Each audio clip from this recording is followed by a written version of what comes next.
It's the Franklin Show from Franklin with your favorite pup, Franklin Delano Roosevelt Sinatra Seltzer, and his owner, the infamous Michael Seltzer. I'm your Doc, Doug Podell, professional announcer, and no money was exchanged for this announcement. Trust me. Here's Franklin.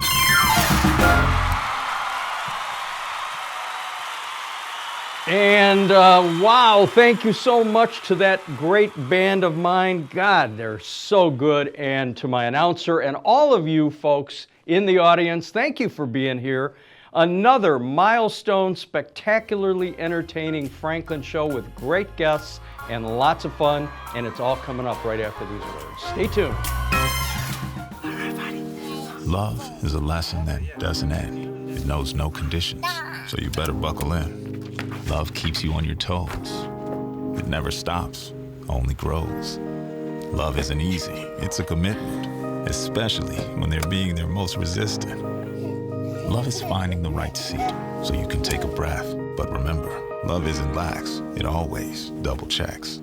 Check that your kids are in the right seat at nhtsa.gov/the right seat.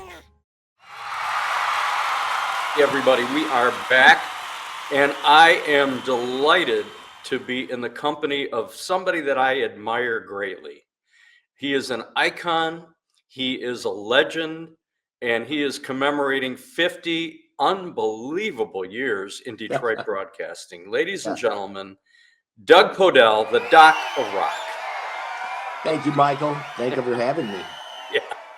Well, so let's go back to the roots, man. And if I do my calculations well, I would say 1975. Yep. When you made your first appearance in Detroit. And if I'm remembering properly, because I know a lot of this background, it was Chuck Santoni who popped his head in and said, they need somebody at ABX and you should make a phone call. That's a true story. Yeah, I was at WAYN along with a number of people who made it into the Detroit radio scene, like Chuck Santoni, like Karen Savelli, who was there for a while. And WAYM was a small little, 10-mile radio station from Wayne State University. So we were all friends. And Chuck had just come back to WAYN brimming that Ken Calvert, his old buddy from Oakland University, had just hired him for, I believe, 7 to midnight, if I'm not mistaken. But they said they needed one more guy from 1 to 6 in the morning on the weekend, and that he recommended me and I should get my tape in. So I made a tape over the weekend at WAYN, took it in on Monday. And on Thursday, I hadn't heard anything. So I called Ken and I said, Ken, I dropped that tape off. Any decisions made? He goes, yeah, we've been trying to reach you all week. You start Saturday. Now, when he said we've been trying to reach you, this was back in the days before cell phones, right? Oh, yeah. So what method was he using? Carrier pigeon, telegram? He was probably calling my home phone, but I had side jobs. I was working at the Gourmet House.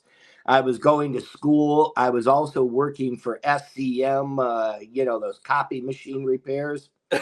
So I had a couple of jobs. I was going to school, and I don't think my grandmother probably even, I lived with my grandmother. So if she picked up the phone and he said he was Ken Calvert from WABX, I'm sure she had no idea. And this was before professional secretaries, answering services, or maybe even notepads. No, I had actually had a little history with ABX because I had met Mark Perreno, who was my radio hero. Yeah. And he actually allowed me to come down to the station on occasion. And I would bring like import records with me, like from like Nazareth and stuff that I would pick up at record stores and take down to ABX. And he'd let me sit in on his show. And ultimately, John Detz, who was the program director at the time. Hey, Bulletin, John Detz just passed away at I age know that. 82. I just read that yesterday, and it was ironic because I knew we were going to be talking a little bit about, the history and especially ABX. Right. I don't get to talk about ABX too much. But I was probably the first radio intern in Detroit. I don't even think there was such a thing. But John Dett said, if you're going to be here, I've got a few jobs for you to do. So I would organize the library and put things back into place properly. And I also moved every album from the David Stott building to the Oak Park building on 8 Mile when ABX moved. Right. And it took me 3 trips to get every album in my car. And, I would drive there, drive back. So I had a couple of years history of being an intern at ABX. I used to come in right after Dan Carlisle would get off, and just as Mark would be going on, and I would kind of tidy up the place a little bit and just hang out and absorb the whole thing. And then a couple of years later, it was incredible. I got that job, and I walked in, and Al Wilson was there. And Al goes, "Yeah, I remember you. You're a pretty good kid, So I only was there for about 6 months. And Jim Johnson over at W4 called me in the middle of the night on the request lines and offered me a full-time job at W4. The best things in life are free, including a certain W4 disc jockey. I want Podell, Podell. I want Podell, Podell. And now, without further residue, it's our very proud pleasure to present the Doc of Clinical Rock, the soothsayer of fuzzy pussycats and big puppies, Detroit's own prairie dog of rock, Doug Podell. It's Podell. Podell. Me. What's up, Doc?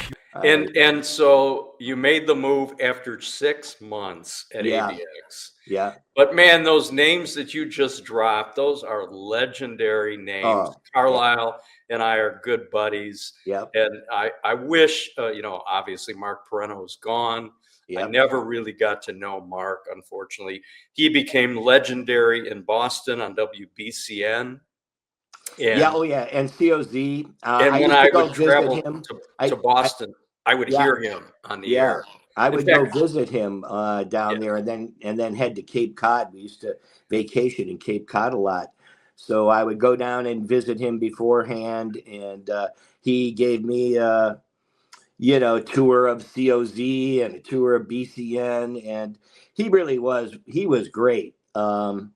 Nobody could emulate Mark Perreno. He just had so much energy and so much knowledge of music. So he was always great to listen to. So then you're at W4 with JJ. Yeah. And let's talk about the moniker that I understand came from Sky Daniels. Yeah. Creating you as the Doc of Rock. That's true. Well, I was at W4, and I was doing 10 to 2 at night. And Sky was talking about leaving and going to the Loop. And, there were some great people there. Mark McEwen, JJ and the Bruiser. Steve Dahl. I worked with Steve Dahl at both ABX. I'd be on, in the overnight when he would come in on Monday. And then here I am again at W4. I'm on in the overnight. He's coming on in the morning. So I got to know Steve Dahl pretty good. And it was a cast of characters, Lynn Woodison was there, and she was a very strong female personality. Oh, yeah. So one Saturday afternoon, I came in, and Sky Daniels goes, Doug, he goes, I'm listening to your show, and it needs something. It needs a little something. And I said, well, I don't know. What can I do? And he says, well, do you have a nickname? And I said, well, back in college, they used to call me the doctor for various reasons. Do you want to share? You want to share those various reasons? No, I don't. Okay, we'll do that. We'll do that off the air. Maybe someday when the limitations are off. But and I'm not working for big corporation. I see. No, I'm just kidding. But I don't know. They used to call me the doctor. They used to call me that on WAYN. So the next day on like my next shift was Monday, and I'm driving in, and on the big sign out front, and he went to whoever to do this. It said Doug Podell, the good doctor, 10 to 2. That big sign out in front. Oh, sure. Yeah, that was a marquee sign right on Jefferson. Right. So I'm driving up and I go, what? And I can hear Sky on the air going, the good doctor, Doug Podell, will be coming up next, And I kind of liked it. It gave me a chance to really open up. To kick my personality into another gear, to bring my a little madness to my show. And eventually I became the mad doc of rock. I got so crazy. But that's where the doctor came from. And I'm going to have to find some clips from Kim Sulek. I know he's got some of the mad doc of rock. I don't recall. I had a horn with me because my growing up hero was Lee Allen. So he had the horn, right? So we actually had a horn at W4. I don't know why. I think everybody stole that bit from Lee at one point or another. Yeah. But I used to use the horn a little bit and talk all over records, and we would broadcast from that sign out front occasionally and just let people into the studio. So we did a lot of crazy things at W4 that you could never do today. Never. Right.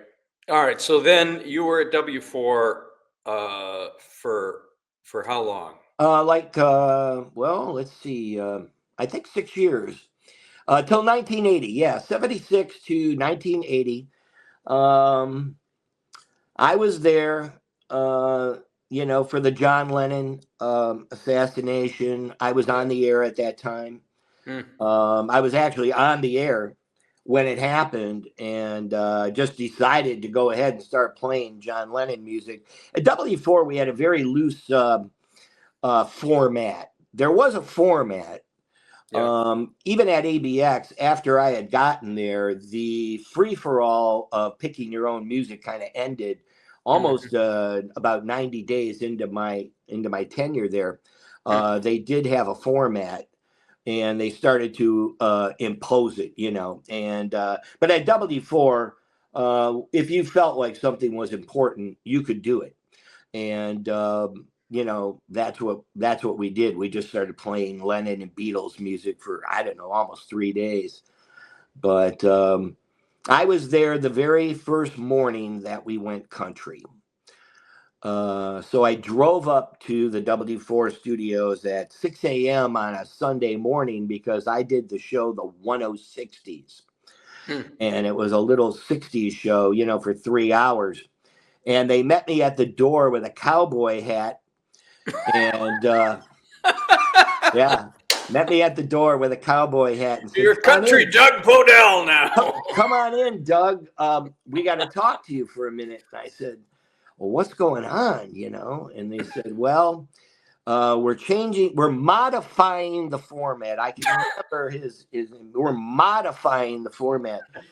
And I said, "To what?" And he goes, "Country rock." And I said, "Country rock, like Leonard Skinner and Marshall Tucker?" And he goes, "No, like Dolly Parton and Tammy Wynette." And so it was Salem Broadcasting who had brought the company. And one of their head guys brought me upstairs, and they had a fantasy concert. one of those radio fantasy concerts. And he said, well, when you go on, we're going to be doing this. You're going to be the first to go on. And he said, and we like you. We've been listening to you, and you can stay, but you'll have to play these records. Oh. And I said, oh, well, I guess I got to eat tomorrow, so I will do it. Wow. So I went on the air, and man, I think I was crying, to tell you the truth. It was a pretty big blow. I mean, that hadn't happened very often in radio that I certainly had ever known. So I started playing the records. The next day in the newspaper, it says W4 goes country. And underneath it, it says, and Doug Podell refuses to say his name on the air. What? Did you? Well, I never did say my name or why what was happening. I would just reiterate everything I was supposed to say. And Why did they prohibit you from using your name, or no, not at all. They actually encouraged me to, and I was there for 30 days. So everybody else quit. I mean, Howard Stern was there. Howdy, cow folks. I know I shouldn't be interrupting in the middle of a song, but I got to tell you something. I know a lot of you out there really love this music, but I just don't get it. Explain it to me. And maybe it's because I went to college and I never drove a truck and had sex with my daddy's sister. But I guess what I'm trying to say is I don't think I'm the man for this job. So this is your old pal Hopalong Howie saying I quit. I think I quit. Yeah. So Howard quit that day. John O'Leary quit that day. I think Liz Curtis quit that day. A lot of people quit that day. Right, They were not going to play country music. Yeah. But like I said, I was in a position where I needed to, continue to get paid. And then this is kind of important going forward, because Lee Abrams was the consultant. And I had gotten along pretty good with Lee Abrams because I would come in early.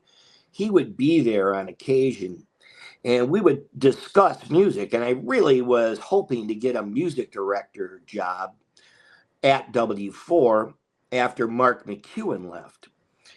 And that never really happened. So I told him, I said, I don't want to just go anywhere. I want to go where I can get a music director position.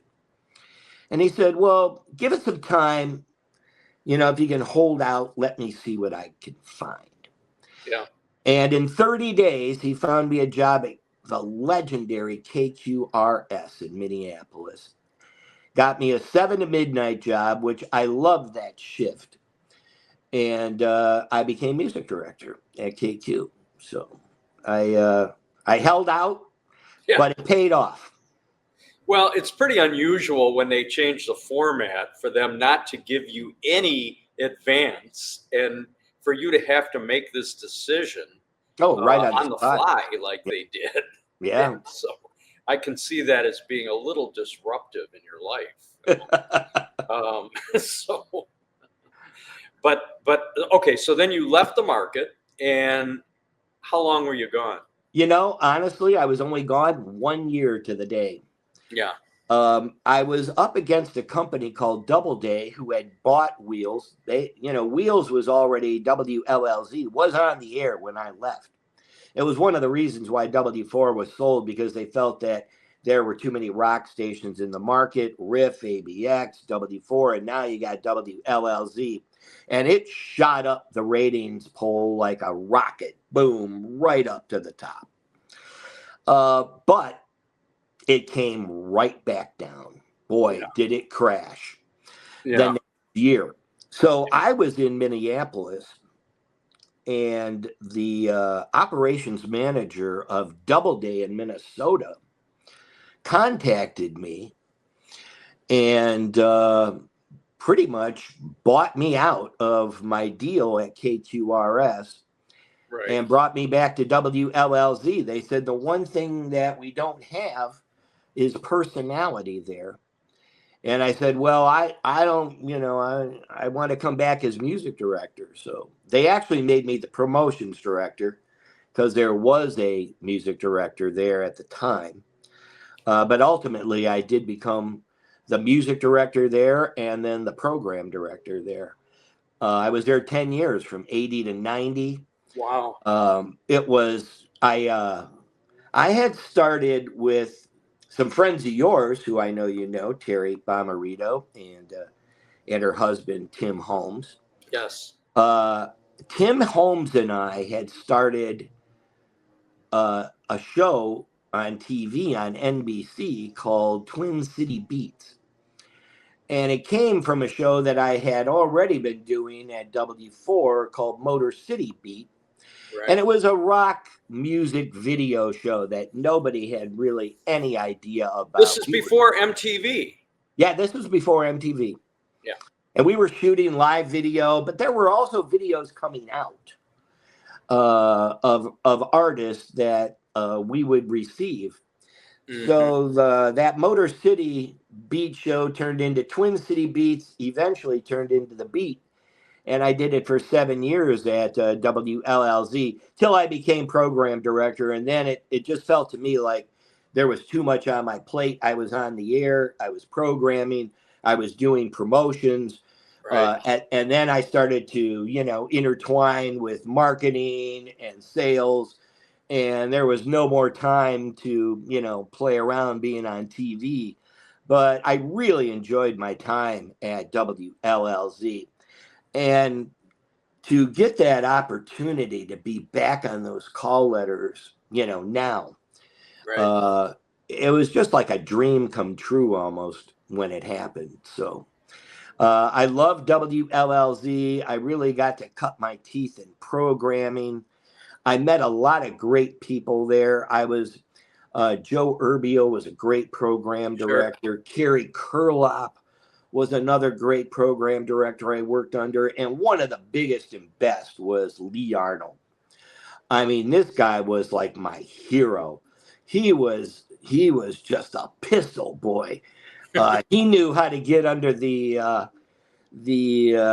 competition's skin and win. And he really was the guy who taught me that winning is everything. And I just took his baton when he left. And, Well, when Wheels first broke into the market, man, they hit the ground running.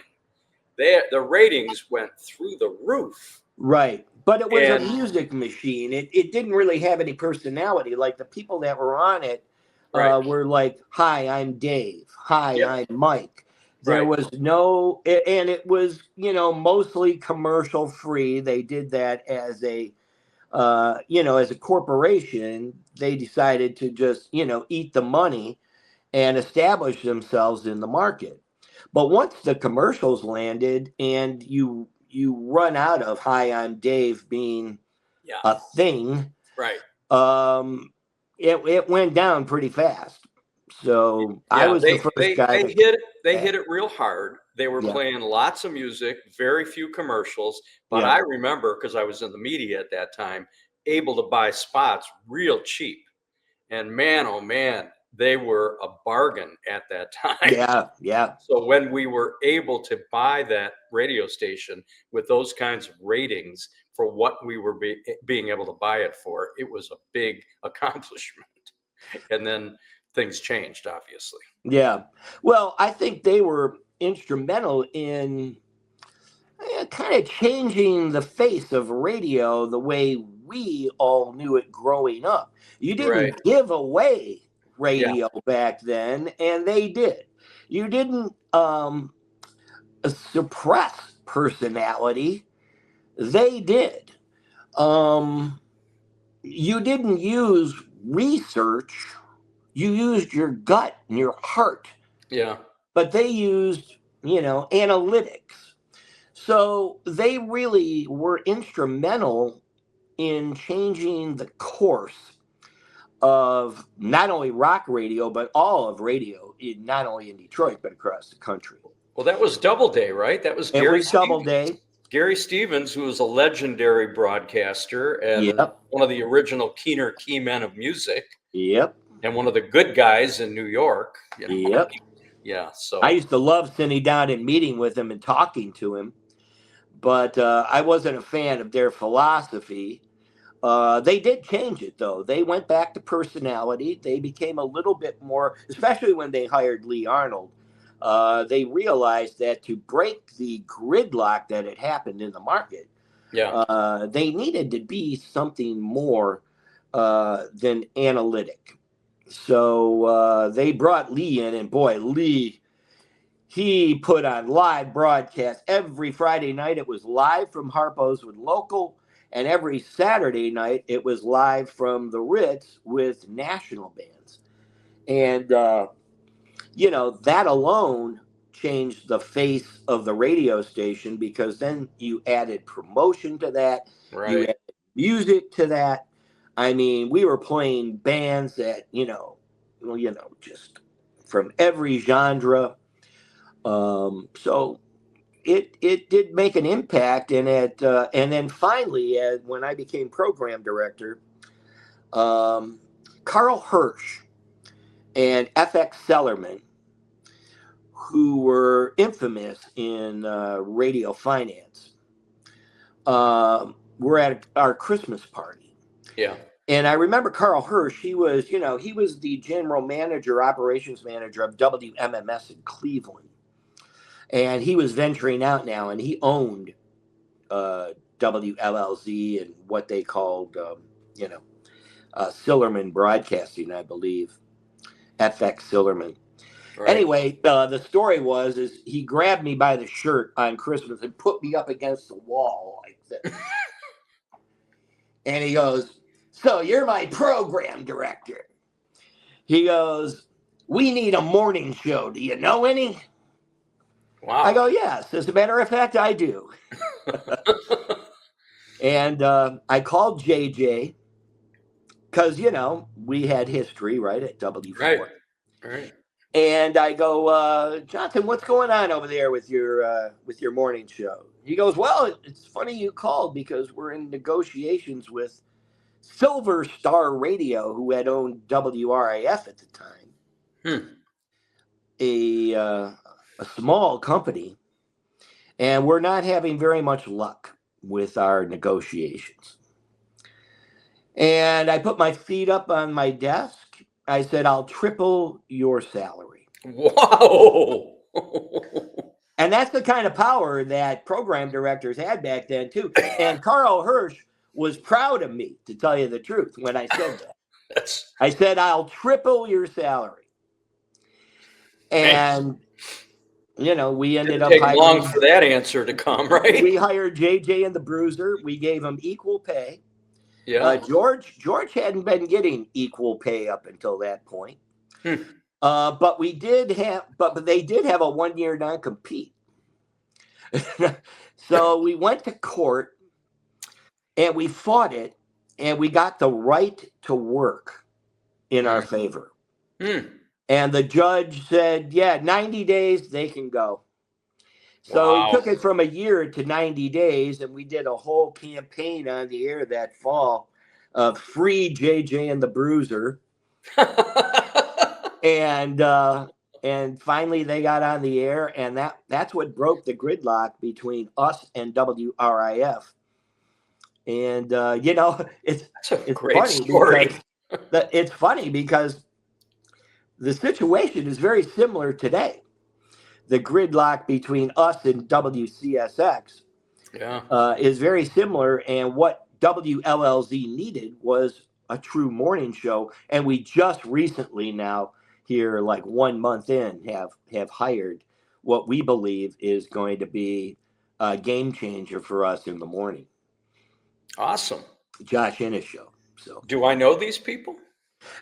Probably not. He was out of Nashville. He was working for us, voice tracking out of Nashville. Yeah. As iHeart, usually does. Right. And then he left and went to KSHE, and now he's live and local at the Eastern Market, where we have our new studios. And he was great for us just tracking. Yeah. So we can already feel and see excitement growing. And then we just recently hired James Campbell for Detroit's Wheels, who was the producer of the Dave and Chuck show. So he's come over now to produce the Josh Innes show. And I have a feeling that as we head into the new year, they're probably going to add some more pieces to it and make it even a bigger show. So pretty exciting right now. Yeah, there's a lot of excitement in our building. Yeah. Well, you're a trailblazer, and 50 years is quite an accomplishment. And I am, in awe of that history. And so are so many people in our radio and broadcasting community. And the fact that you're still going strong, you are ageless, man. You sound great. You look great. I mean, the whole presence that you bring, and the business has changed so dramatically. It's so much harder now. It's one of the things that when I talk to young people at the station, or at the old Specs Howard when we used to do that, and we still iHeart brings in a lot of young radio groups in that we are asked to speak with and to. And I always tell them that the key to success today is being able to adapt to the technology, adapt to the philosophy. Because if you can't adapt, if you're stuck in your ways, and especially for sales, something that I know you know a lot about, you're just not going to survive in the market. Right. Of the long and winding road that I took really gave me the strength to continue on, because a lot of people, especially when you're as a program director, they can be offended. You can lose. You can be kicked out, fired. I've been very fortunate to, although unfortunate in a sense, that I've had to continuously work for 50 years. I mean, all I ever got were my 2 weeks vacation. I never really was off like a year or two, or 6 months. The only time I was really off was a month between CSX and WLLZ. Well, all I can tell you though, man, I've been retired for 11 years and I've never been busier or more exhausted. No, yeah. There's no days off in retirement, except, you choose what you want to do. But you have had a tremendous career, and you have to look back at all of the change that has occurred. And people are voice tracking, companies are being gobbled up, radio stations are succumbing to competitive pressures. It's a difficult business, and to accomplish what you've accomplished and have that 50 years in your background is tremendous. And to still be so highly respected and popular in the market best. I mean, everybody knows the Doc Rock, and that's a major thing. You had a television presence, and you bring that now because you do a lot of video stuff. And that's part of the business being, you have to be out there marketing yourself and using social media. It's not just cracking a microphone. You have to do a lot more. Right? Yeah. Well, I do more social media than I do radio, actually. And for a while, it was, it was a little tedious. And when we first all this social media stuff started, I wasn't as enthusiastic about it as I am today. But there's no question. I mean, when I was in Cleveland, I was in Cleveland for 5 years with Howard Stern as an affiliate. We were the third affiliate for Howard Stern. And, to think about the fact that there was no internet then, there was no social media, there were no cell phones, but barely. I mean, the cell phones were like this big, right? So that was radio done through radio. Yeah. And when you've experienced that, when you've seen the top of the mountain, because WNCX with Howard Stern was a 21st radio station that went to #1 and put everybody and every station out of the market. But when you've seen that, and then to think of what you have to do today, the Right. continuous, it's a little different. It's a lot different, to tell you the truth. Yeah. Even when I was at Riff, I mean, I was at Riff for 18 years. Most of that was all done through radio, through the Drew and Mike show, through Yep. promotion, through Right. contesting. And now, radio audiences, if you do a survey, they'll tell you that they don't even care about contesting. So the radio market that listens to free radio, terrestrial radio, has also changed too. No question. I mean, like I say, we've all come through the broadcast industry together, and how much change has occurred, both television, radio, everything. People are listening and consuming media so differently today. Yeah. You've got podcasts, you've got XM, Sirius XM, you've got all these other options available. So local radio it's a challenge, and to be able to do what you've been doing is exceptional, and for as many years as you've done it. So I am proud to know you. I am appreciative of a long friendship that we've had. Yeah. And I celebrate you. And I've been wanting to do this interview with you. And I know it's been easy. It's been difficult to coordinate schedules because you're so busy. Yeah.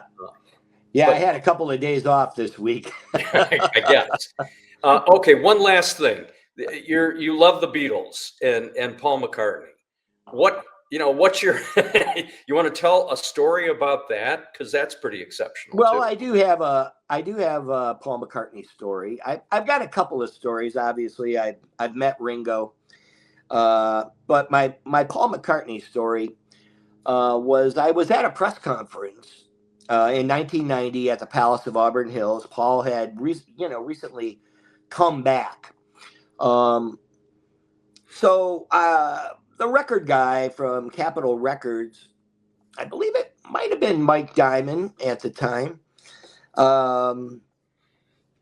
pulled me aside at the press conference and said, "Doug, there's a one-on-one interview with Paul McCartney, and I know you're a big fan of the Beatles. Would you like to do it?" And I was stunned. And then I said, "Well, sure, I'll do it, And I had a couple of hours before I was going to meet him to kind of prep for that, which my brain was just, poof. It went on fire. So I tried to, scratch some questions together. I got a tape recorder, and they brought me in to see Paul. So Paul and Linda were there. And to this day, I could kick myself because I sat there for about 15 minutes and interviewed Paul, but I never asked Linda a question. And that always bothered me later. So I did my interview with Paul, and, I'm holding the mic and I'm talking to Paul, and he's answering back, and I'm talking to him about Detroit memories. And, well, I kind of forgot to do this. So I didn't. So when I went back to listen to the interview, you could hear Paul speaking very clearly. And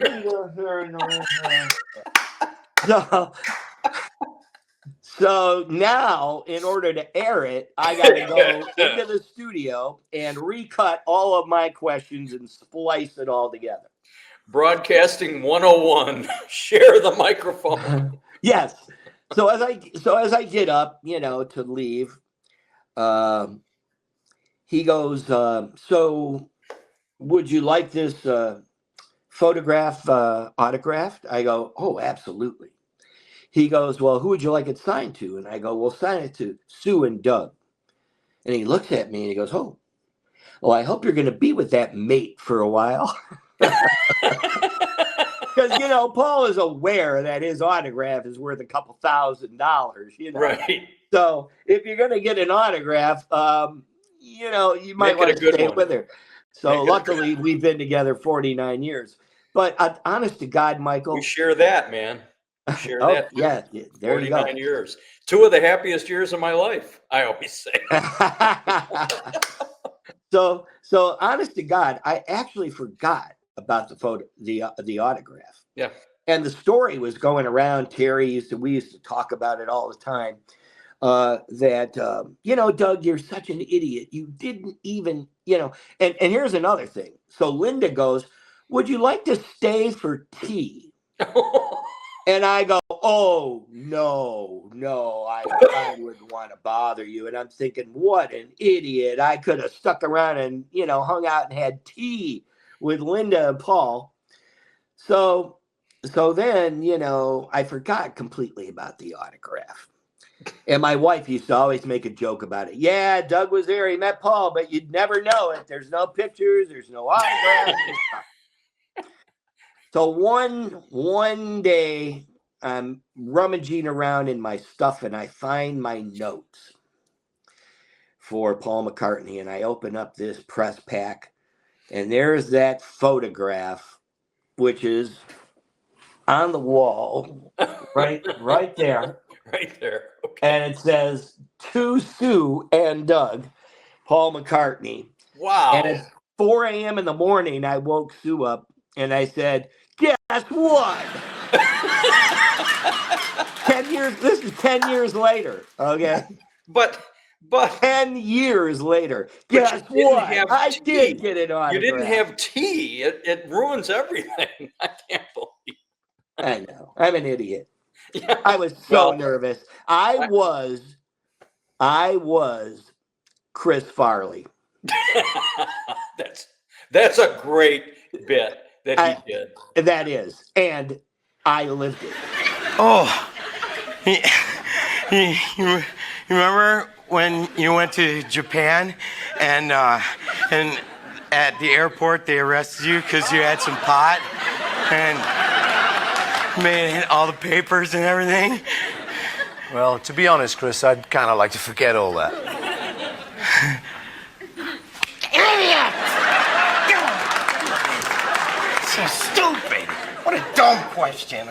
Yes, you did. I did. All right. Well, we're going to show some clips and some sound of you back in the day. Uh-huh. And I think my crack editor, James Drum, is going to find that Chris Farley Saturday Night Live clip. Oh, yeah. And that makes a show, man.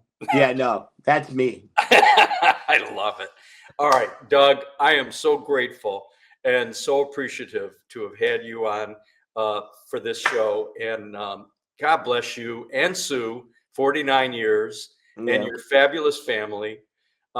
Thank you for doing all that you've done in this community and preserving rock and rock radio the way you have. And I want to say here's to another 50, but God bless you, need to retire sooner or later. So yeah, no, yeah. For as long as you want, you should be doing what you love doing. And I mean that sincerely. I know it's a tough business, but they obviously have a lot of respect for you, and your audience is there for you and loves you. And so we do too. Well, I appreciate that. I did think I was going to be retired 7 years ago, when I was kind of abruptly retired. I thought I was going to stay retired, and a lot of people had talked to me about doing a podcast. Yeah. And I was in Nashville and I was day drinking, and I got a call from Tony Travato at iHeartRadio. I told him I need a cup of coffee and a shower before I can talk to you, but it was a true story. But here I am 7 years later at WLLZ. I could never have written that or thought that was going to be the case. And, I did make it to 50, and we'll see where it goes from here. It's perfect, Doug. And, podcasting is great. I just signed a renewal contract. They pay me $1 million an episode. I heard that. Crazy show. I know. I see you traveling all over the world now. They fly me everywhere. I mean, it's unbelievable what we've accomplished. Mostly it's Franklin, but I'm along for the ride. So yeah. God bless you, my friend. Diamond stud. Thank you so much. I look forward to seeing you in the near. And I wish you all the best. And thanks for joining me. Thanks for the opportunity. I appreciate it. I had a good time. We'll be right back with more, and you're going to hear about some crazy stuff beyond what you've heard in this portion of the show about Doug Podell. Just stay tuned. We'll be right back. We said we'd never break the 3-second rule. Never do that. And never become a minivan mom. Hey, Chris. As parents, we say never a lot, but never happens.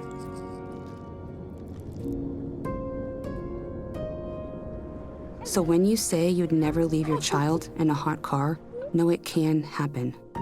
Before you leave the car, always stop, look, lock. Okay, folks, welcome back. It's Franklin and I sitting here in our home studio, and I am so excited about my next two guests. One is a rock star, and the other one is a guy holding a rock star. Ladies and gentlemen. Just to be clear, Java demands first billing. Well, that's what I just said. One is a rock star. And Java Bean Spaniola is the rock star. Gary, he's just a guy who's been in a rock and roll band. And welcome, Gary, and welcome, Java Bean, to the Franklin Show. I'm so glad to have you guys. Look at him. He's like, what? What's going on? Well, not everybody is used to this. I get that. So okay, there he goes. All right. So let's start at the beginning. You were just an East Side Detroit kid from Warren, Michigan, yeah? Beautiful Warren, Michigan. Yeah. Yep. Yeah. And you started this little rock and roll empire called Bittersweet Alley. Yes, sir. So let's talk about Bittersweet Alley in the day, in the 70s and 80s.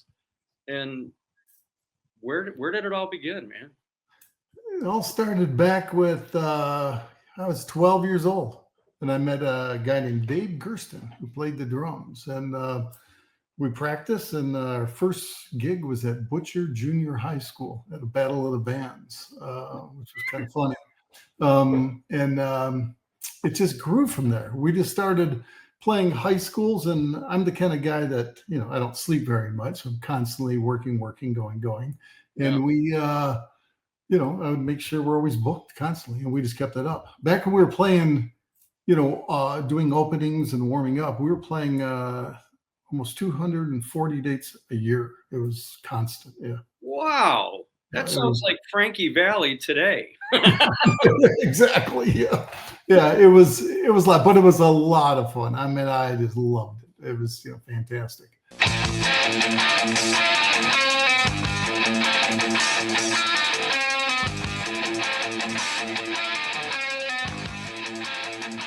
And how many albums did you guys put out? When I was in the group, we did 2 albums. And then I left the group to go into producing. I started producing as I did Ready for the World and the Romantics and a couple other groups that I had there. And they came out with one more called 3x5 that I produced. So, and there's a CD out that's a compilation of all of them. They all fit on one CD. So kind of put it out, which is nice. Well, it's notable, too, that I did a tribute to WRAF a couple months ago. Oh, yeah. And I had Steve Costan, and I had Karen Savelli, and I had JJ, and I had a couple of executives from Riff. And Karen Savelli, among the many mentions she dropped in that interview, was Bittersweet Alley. And so I thought, I got to get Gary on the show because, Right. I don't know if she remembers this, but when we were recording our first album, I invited her over, and she came by the studio, and she was the first one to hear Time to Move and Forever and all that. Well, maybe that's why it occurred to her. Yeah. 50 years later to drop your name, man. I'm gonna make sure I send her a Christmas gift. Yeah. No, it's good. Yeah, I mean, all those guys are so great. I mean, Costan, JJ, Doug Pell. I mean, all those guys just really helped the band. And I mean, our band was a big local band. It was an area. We never broke out, but Yeah. to talk to people in the city, they thought we were, equal to anyone. So Well, it's when you're playing 200 gigs a year, yeah, and we were doing a lot of warm-ups for a lot of big groups. Rick like Springfield. who was the biggest group you ever warmed up for? There's a lot of, I can't even think of them. Ted Nugent, the Romantics, Rick Springfield, Mountain. There's a list in my book. I think I mentioned them. List them all. Yeah. Kind of thing. But all right, it's a funny story of how to keep one's ego in check. Yeah. We're playing at Coble Hall. We're like, that's a big deal for us. That's where we grew up. Right. And our manager booked the gig at a bar that night. So picture we're playing Coble Hall. We're rock gods at the moment. Everything's going great, and it's like, you guys got to leave. You got to go play at the Ritz. We're like, what? So that kind of like puts your ego in check. But we're constantly playing. So that's an illustrious part of your career, and then from there you went into producing, as you described. So let's talk about those years. What were the producing years like? Producing was I look back now. How if you knew what you didn't know, you'd never do it. No, it's definitely the fact of that, because that goes for marriage, having kids, just everything. But kidding. I was totally broke. My parents didn't have money, so it was a matter of whatever. And in my book, got my book here. Wait, we'll talk about that in my book. All these stories are in there in detail. Memories. It's a great book, by the way. I have the book. Thank you. And I got a house on credit cards. My first house, actually. You could back then get a credit card, build it up, and then you would get a cash advance from another, and you could shift them and keep doing that until you get caught. And that's how I pretty much started my whole recording career. And I knew nothing about building studio, nothing. I built studio. I've ended up building 4 recording studios, which it's math. It's math. Recording studios are math, where it's just the physics of the walls. And I love that stuff. I just, I'm into it. So, so that's where it started. And then I just started producing just all the bands around town pretty much. And I, tried to get them record deals and stuff. And just kind of kept going on and on. And then at some point you decided to leave Michigan and you found your way to Arizona. Yeah, that was years later. In between there, I got I'm a self-taught programmer. So I taught myself programming and invented a home automation for complete control of your home. This is 20 years ago, 15, 20 years ago. And that took off. That was my big moment. And then I kind of retired, semi-retired, and moved to Arizona. And now But the coding history, you taught yourself coding. Yeah. You created these apps, these plans. I mean, detail that for us. That's a whole different it's an automation system that I can't show you. God, this move. Maybe I can. Can you see that? Yeah. Yeah, that's it. So I can control audio, video, lights, shades, security, pool, cameras, everything. And this whole program, I wrote the actual graphics, everything. Every line of code came out of the little brain. It's just like kept going at it. It's like I just find this fascinating. So yeah. And then it took off, and it's in the Chicago Museum of Science and Industry. Actually, if you ever are there, you'll see. That doesn't come out of a little brain. You've got a big brain into that head. No, it's a little brain just constantly like a little just going. It's I'm more into the trial and error. More ambition than brains, I say. But yeah, it's a lot of work. But so that takes you all over the country doing home security systems. What was bizarre? Here's the thing. This is why I liked it so much. I didn't even think about it. I just started with code and was doing blackjack games and all kinds of fun things just to learn. Yeah. When I finally invented it, I learned I don't even have to go anywhere. There's people all over the world putting these systems in homes, but they're very high end. I mean, it's $1 million to put in your home pretty much. And I would just sit in the house and connect over the internet. I upload it, they check it. And what used to take 6 to 8 months to program, I did it in 3 to 4 hours. Wow. So I could turn these things out so fast. And I've gotten some pretty big people once the billionaires started getting into it. Like if you ever go to that house that's white on Pennsylvania Avenue and you go into the theater room, and the same guy that's in that house, his home has it. So there's a lot of people that, and I don't think I'm supposed to mention their names. Well, you just gave a hint, but I had a White House for many, many years. So exactly, yes. People know you're just talking about me. Right, exactly, yeah. We also had a rose garden, and I would stand out there and preach, you know, and people would say, my house, there he goes again. Seltzer about nothing. Yeah, that's about it, yeah. So, I got it. Okay, so that's great stuff. Now, here's what I love about you. You are such a philanthropic guy. Everything you do goes to charity. Your charity of choice is St. Jude's. Yep. So you're the Danny Thomas of today. And man, God bless you for that. All of your recordings, all of your books, and you're kicking shit out all the time. Yeah. Proceeds go to St. Jude's. You take nothing. I take nothing. And when I mean proceeds, it's only for purchasing the goods to sell that is kept. But even though that's, I kind of, because I was doing a thing where I doubled it, short little story. Yes, I saw many times you were offering to double it up to a certain level. Yeah. And then we came out with Bittersweet Alley t-shirts. This is like 45 years later. I'm thinking, who's going to buy these things, right? Right. So I'm like, yeah, I will double them. And I think we end up selling about 900 t-shirts in the first week. I'm going, that's awesome. Yeah, it was a hefty chunk, but I was like, yeah, it doesn't matter. It's, the reason I use St. Jude also is because 86% of $1 goes to care, which is that's good to know. Because we all make donations to charities. I'm a sucker for the animal charities. I see those starving pets. I know. I hope and pray that the money that I donate goes to help, Well, believe it or not, I donate to Detroit Humane Society and the Arizona. Those two, just so happens I live in both of them, are one of the highest spending. Yeah, like the Detroit Humane Society. This was a couple of years ago when I researched it. The guy only took $22,000 a year as a salary. And I was like, wow.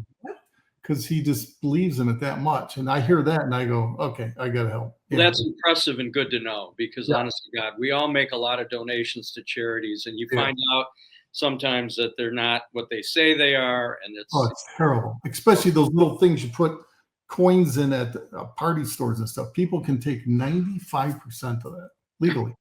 Like, what's the purpose? Yeah, crazy. But all right, so what's the current project? You've got a new album coming out.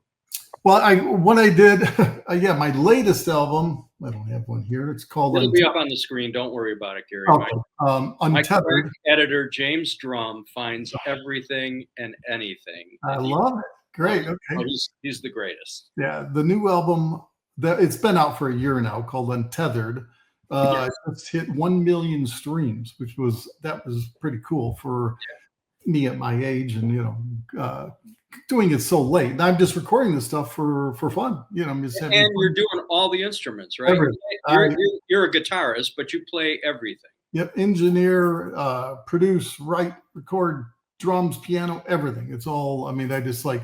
And that album was done faster than any album I've ever recorded. They're instrumentals, which was a benefit for me because what happened was Spotify added it to some of their playlist and it was around the world. So I'm looking at the chart and going like, someone's listening in Argentina and it was like all over the world. So that's where it started growing. And then more people started adding it and it took off and boom. So I am working on another one. I came up with another single called King of Sway, which is kind of funny. And in the meantime, in between that, I'm writing stuff and writing a new book. This last one I did, which I just held up Moments, was more of like a memoir, but very loose, more like me just talking, kind of laying, just putting it out there. And it's sold, it's selling, still is. It's doing really well. I was very surprised. I was like, maybe my friends will buy a couple copies, but it kind of Yeah. went further. So it's Amazon and Barnes and Noble and everywhere. It's being sold. It's good. So this new book I have is it's a fiction, but I love writing it. It's about a computer programmer that turns geneticist. His name's Vincent D'Angelo, and him and his AI companion computer discovered a gene that holds ancestral memories. So it gives them the ability to see not only your past, but generations past. And it's pretty cool. There's a lot of little stuff in it that's very intriguing. And of course, there's people that don't want the truth to come out. They live in shadows and all this kind of fun stuff. But yeah, it's exciting to do. And I can't believe how much work it is to write a book. Oh my gosh. It's, constantly. Well, you've got to have a great imagination, which you do. And you have to have the patience to allow yourself the time to do it. Yes. There are programs out there. There's one called Storyworth, and you're able to write your chapters and at whatever speed you want, and come back and re-edit and edit. And I did my book in about 6 months. And I encourage people who have a creative sense to just go out there and do it. Yeah. There are so many people out there that have great stories to tell, and they need to be told. Yeah, absolutely. Yeah. And first, like if you're doing, like I think what you did and I did, a memoir or something of your life, it's easy to flow it. I mean, it's, because it just happened and you're just telling a story, which is great. So I thought, sure, I can do a book. I'll do fiction. That's how my brain works. We can do that. Anyone can. I'm going, I start out and I'm like, wow. But I was just so into it. And plus, I barely graduated high school. It was like, if it wasn't for Eric. That was a different time. Didn't we? Yeah. And it's funny. I went to Harvard Community College, I mean. Exactly right. And Erica, my wife, she was a teacher and she taught at ASU there. And, she always straightens me out when I say things that don't work right, Well, you figure out a way to make them work right. So that's what I've been doing now. I'm working on the album, and when I'm running to a ditch and I'm kind of like can't figure it out, and then I'll pick up the guitar and start writing, or maybe do some painting. You keep a very productive life, man. That's all. Yeah. On top of traveling all over, the family's been everywhere. I mean, Hawaii, Argentina, England, and the Franklin Show is always available. Yes, so indeed. You are worldwide. Well, we wanted to get you on this show for a while. I wanted, mostly I wanted Java being on the show. You took off. Horrible. And of course, we had a hellish week here between Franklin and myself. But thank God we have a lot of people working hard, praying hard for us, and he's doing just great. So that's great. That's fantastic. In my arms. I know. Gary, it is a pleasure to have come to know you. We now share, in addition to a friendship, we share a state of Arizona. Yes. That I have come to love. I've been here for 8 years now, and having just recently sold our Michigan home, which we had for 30 years. Great house. I'm so grateful to wake up to the sunshine and the fresh air and the hiking. And it's fantastic. And you found this long before I did, and God bless, man. It's the greatest. A lot of people coming out here. Yeah, it's which is great. But all right, well, I thank you so much for taking the time. I know you're a busy guy doing all the things you're doing. We'll get your book, we'll get your record, we'll get your albums up on the show, and as the new book progresses, keep me posted so that we can bring you back and talk about it when it's ready. Fantastic. Thank you so much, Michael. And everybody can go to your website at any time and find all of this, right? GarySpaniola.com. Yep, it's all on there. Even BSA stuff, merchandise, all that, there's cups and mugs and all kinds of stuff. Cool enough. All right, that'll be up there. That'll be All right, my friend, all my best to you and Erica and Java Bean, and I look forward to seeing you in person live soon. Yes, we'll do. Give the little guy a hug for me. You betcha, right here. Okay, all right, buddy. thanks everybody. Yeah. Okay. We'll be right back. Stay tuned. Be right there. wait. Use the shovel and bucket of water, remember? Drown, stir, drown, feel. Then make sure it's cool. Where'd you learn that? SmokeyBear.com. Brushed up on some tips before we left. Don't want to start a wildfire, right? Only you can prevent wildfires. Well, folks, this was very special, and thank you so much for being here tonight. To all of you in this audience, to my great band, to my fabulous announcer, to great guests, I am so pleased to have presented this Franklin Show to you today. And next week, we got a barn burner for you, so stay tuned. We'll see you next week on The Franklin Show.